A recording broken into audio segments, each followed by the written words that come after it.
За тэгэхээр бид нэр Төв аймгийн Эрдэнэ самт сумд байна. Тэгээд хашаандаа сайхан амьдардаг өөрийгөнтэй хүрэлцэн ирлээ. Өөр мандах тийм ээ. За тэгээд эдний хашаа бол ингээд манай хашаандаа сайхан амьдрах группийн дээр бас нодлоо орж ирсэн. Маш гоё зураг зурсан, мад тарьсан.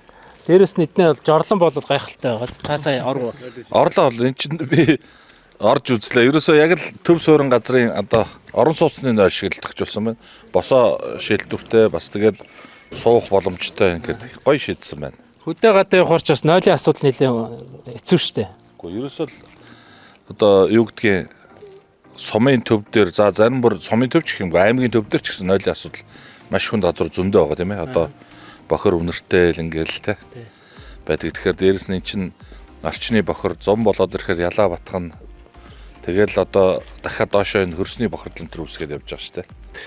Энд бол гоё шийдсэн байна. Үүрээ хэдэн жил хашаага янзалж байна? Одоо 2020 оноос хойш хамгийн анх энэ газар дээр өөр Google ухтай байсан.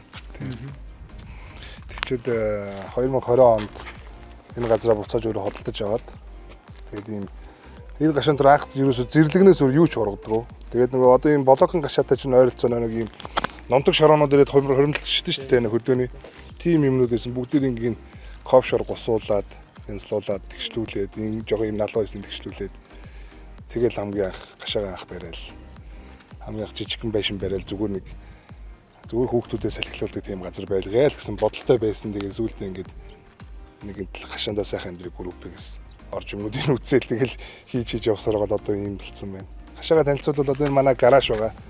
Тэр манай нойл байгаа тийм. Энэ болохоор 393 талбай.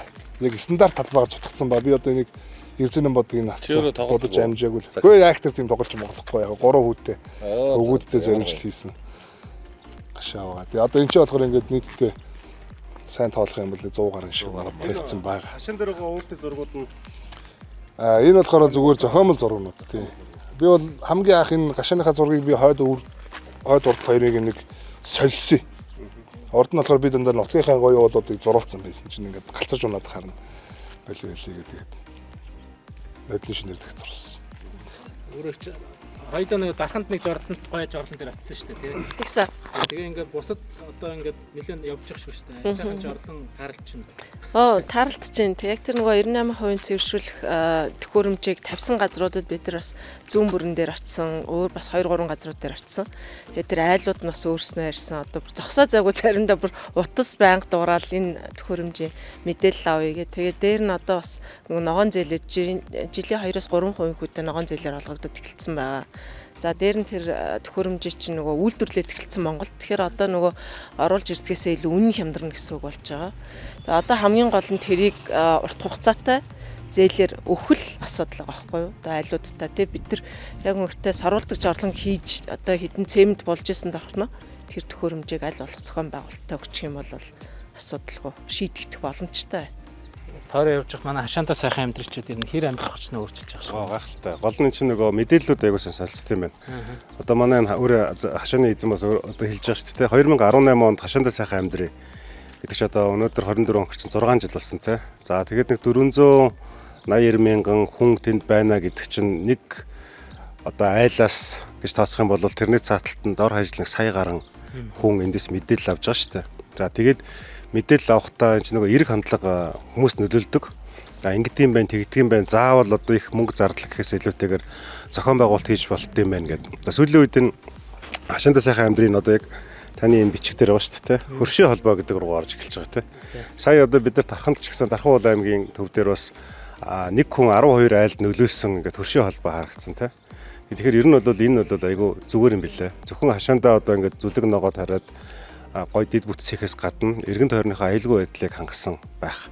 Тэгээ одоо ингээд Эрдэнэ самт суманд ийм гоё жишг хийж болж байгаа гэдэг чинь бүх сумд л боломжтой гэсэн үг байхгүй. Бүгдээ хашаандаа сайхан амьдрамаар байна. Хашаагаа сайхан төлөвлөлтөнд оруулмаар байна тий. Тэгээд хэрвээ бид нар хашаандаа нойлоор шийд чинь дулаанаа шийдээд устаа авах юм бол бүх хүн одоо орон сууцнд амьдарч байгаа юм шиг амьдарч болно гэхээр бүх хүн маш их баярлж илээ тий. Яг л тэгмээр байна. Хамгийн гол яаж тэр хийх вэ? Тэхийн тулд айл болгоо орлоготой л баймаар байна. Орлоготой айл бол асуудлаа шийдэж болж байна гэх юм. Тэгэхээр бид нар суманд яаж орлого шийдэх вэ тий? Орлоготой олохгүй, явал бизнесийн одоо тэр хүйсвэрийг бий болохгүй гэдэг зүйлийг л аягүй сайн бодчих хэрэгтэй юм шиг. Одоо үүрээ маань жишээлбэл хашаандаа сайхан амьдрий төмөө ахаас санаа аваад ингээд гэрээ ийм сайхан болгосон байна. Сая бид дарханд бас бөөндөө явсан. Тэгэхэд манай 10-аад найзууд над руу холбогдсон. Тэгээ энэ хүнтэй яаж холбогдох вэ? Энэ хашаандаа сайхан амьдрэх группийн одоо ингээд бид нар ингээд өөрсдийнх нь гэр орныг бас яг ийм бол адилхан болгоё гэд тогтчуулъя гэд.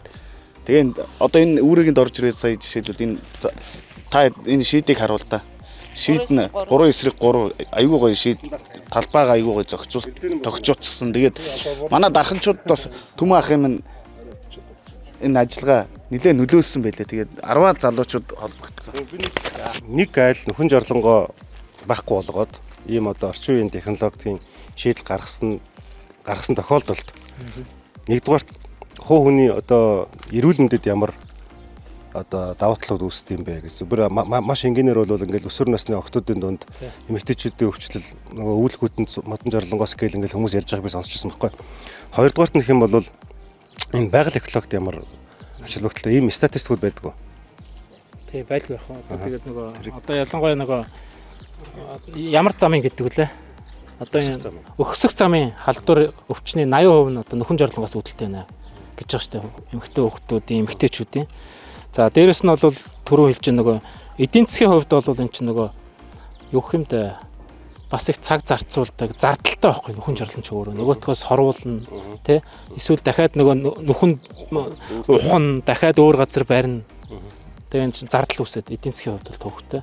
А тэгээ нөгөө тав тух гэдэг нь амар чухал юм байна л да. Ороод суухад хүн чинь ингээд 0-доо ороод ном уншаад ингээд суудаг бол нөхөн жорлонт бол тэгс суух даваа байхгүй шүү. Тэгээд бушуухан босдог.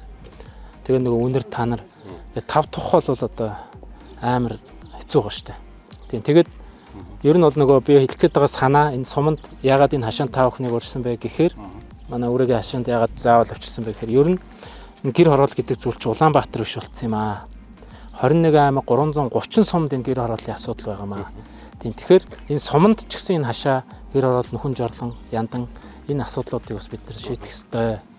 Энэ шийдэж байгаа хүмүүсээ бас дэмжих ёстой. Байшин бас одоо технологийн хувьд Байшин бол юу? Ер нь энэ одоо жишээлбэл танах яг энэ дайны одоо тогтчуулт хийгээд хашаагаа ингээ гоё болгоод байшин сав яхад хэдийн хэмжээний санхүүжилт орсон байна. Одоо яг трийг нь бол нэрийн сайн тооцож үзээгүй л байна. Тий. Багцаагаар нэг одоо энэ гашааг ингээд бий болгохын тулд 100 сая төгрөг бол хүрсэн. За 3 нэг нь бол энэ яндан байгаа. Гал түлээд.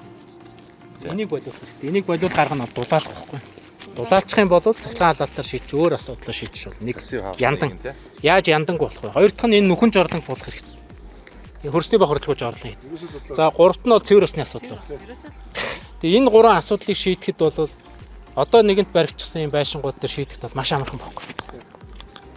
Тэгэхээр энэ асуудлыг бид нар шийдэх хэрэгтэй. Энэ бол мэдээж нөгөө нэг иргэн өөрөө шууд ингэ шийдчих ихээр санхүүгийн асуудал үүснэ.